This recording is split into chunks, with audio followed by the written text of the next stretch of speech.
Hello, my name is Miss Mindy, and I work for the Defiance Public Library in the Children's Department. Today, I'd like to share with you some award-winning nonfiction books. Take a look and see what you think. It's a new year, and with that comes a whole new set of award winning books that chronicle the lives of some very important people. One of those awards is the Coretta Scott King Book Award, which honors African American authors and illustrators of books that demonstrate an appreciation of African American culture and universal human values. This year, the Illustrator Book Award goes to RESPECT, Aretha Franklin, the Queen of Soul, written by Carol Boston Weatherford, art by Frank Morrison. With gorgeous picture book illustrations, this title outlines the important aspects of Aretha's life by using rhyming couplets and one-word summaries like blessed, Detroit, strife, and groove. Look to the back of the book for an in-depth author's note. We all know that Aretha was an iconic singer, songwriter, and pianist, but did you also know that she was a civil rights activist? Or that her fear of flying kept her from touring? Aretha, no doubt, was one special lady, and this title works well to honor that. In addition to the Coretta Scott King Illustrator Book Award winner, 3 books were honored in this category. One of those titles is Exquisite, The Poetry and Life of Gwendolyn Brooks, written by Susan Slade and illustrated by Cosby A. Cabrera. Starting at 7 years old, poetry was the force that kept Gwendolyn Brooks inspired and moving through some tough times. Not the Great Depression, nor a stack of magazine rejections, nor a lack of electricity could keep her from her true love, poetry. After an incredible amount of perseverance and grit, Gwendolyn was able to publish 14 books, and in 1950 became the first Black person to win a Pulitzer Prize. Read this title to learn more about her inspiring story, and remember to take note of the beautiful acrylic illustrations. They are incredible. Another inspiring artist story can be found in the winner of the Asian Pacific American Award for Literature, Paper Sun, the inspiring story of Tyrus Wong, immigrant and artist, written by Julie Long and illustrated by Chris Sasaki.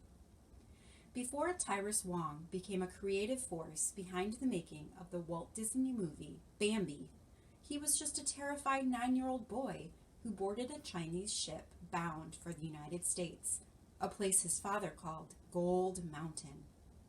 Before Tyrus illustrated scripts and storyboards for Warner Brothers, he was an aspiring artist who couldn't afford ink and paper.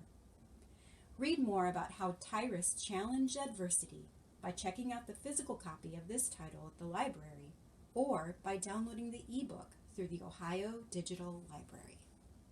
Every year, the Association for Library Service to Children identifies the best of the best in children's literature. One of the books that made the 2021 list is The Oldest Student, How Mary Walker Learned to Read, written by Rita Lorraine Bubbard and illustrated by O.J. Mora. Mary Walker was born in 1848 into slavery. At age 15, she was freed. It wasn't until 99 years later, at the age of 114, that she decided to learn to read. As the last remaining member of her family, the proposition was tough. But after 2 years of rigorous hard work, she did it and became the nation's oldest student, according to the Department of Education. She was 116 years old. It is never too late to learn something new, and Mary's life is a testament to that. Another book that made the 2021 list, which was previously showcased in a different book talk, is Crossings, Extraordinary Structures for Extraordinary Animals, written by Katie S. Duffield and illustrated by Mike Orodan. All the underpasses, overpasses, bridges, and tunnels that we use in our daily lives can at times disrupt the natural habitat of some animals. Some of these animals, like the Florida panther, have been affected so greatly that they have become endangered.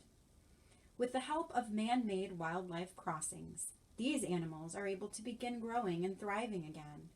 So, if you want to learn more about the structures helping animals in their daily lives, such as the specially built crab bridges of Christmas Island, or the thick blue ropes installed in the Costa Rican rainforest, or the hourglass-shaped wildlife bridge in Singapore, this is the title to read.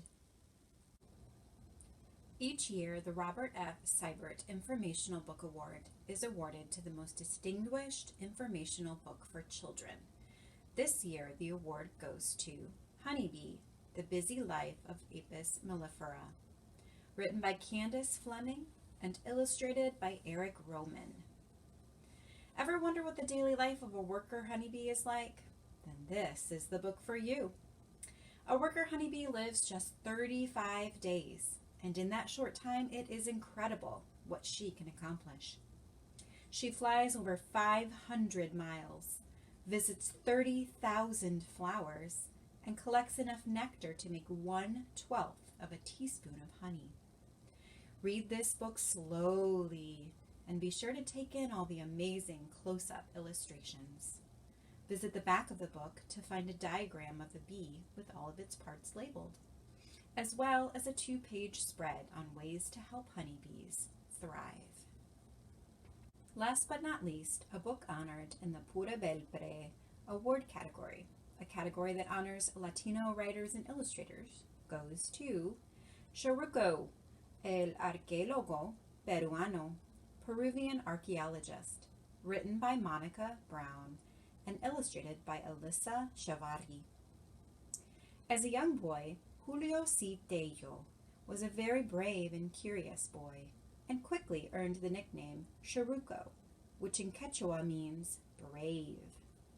This curiosity, as well as pride in his heritage, led Julio to medical school in Lima, graduate school at Harvard, and eventually back to Peru, where he worked as an archaeologist for the Museum of Natural History in Lima. Through all of his work, Chiruko was the most well-known Peruvian archaeologist and the first indigenous archaeologist in the Americas. He wished for all Peruvians to know the beauty of their ancestors and the living history of indigenous Peru. If you don't already know it, try your hand at Spanish, as this book is written in both English and Spanish. Those are the highlights for the nonfiction books this month, but there are many, many more that I have not mentioned here. Please visit our website at defiancelibrary.org or visit us in person so we can help you find something that excites you.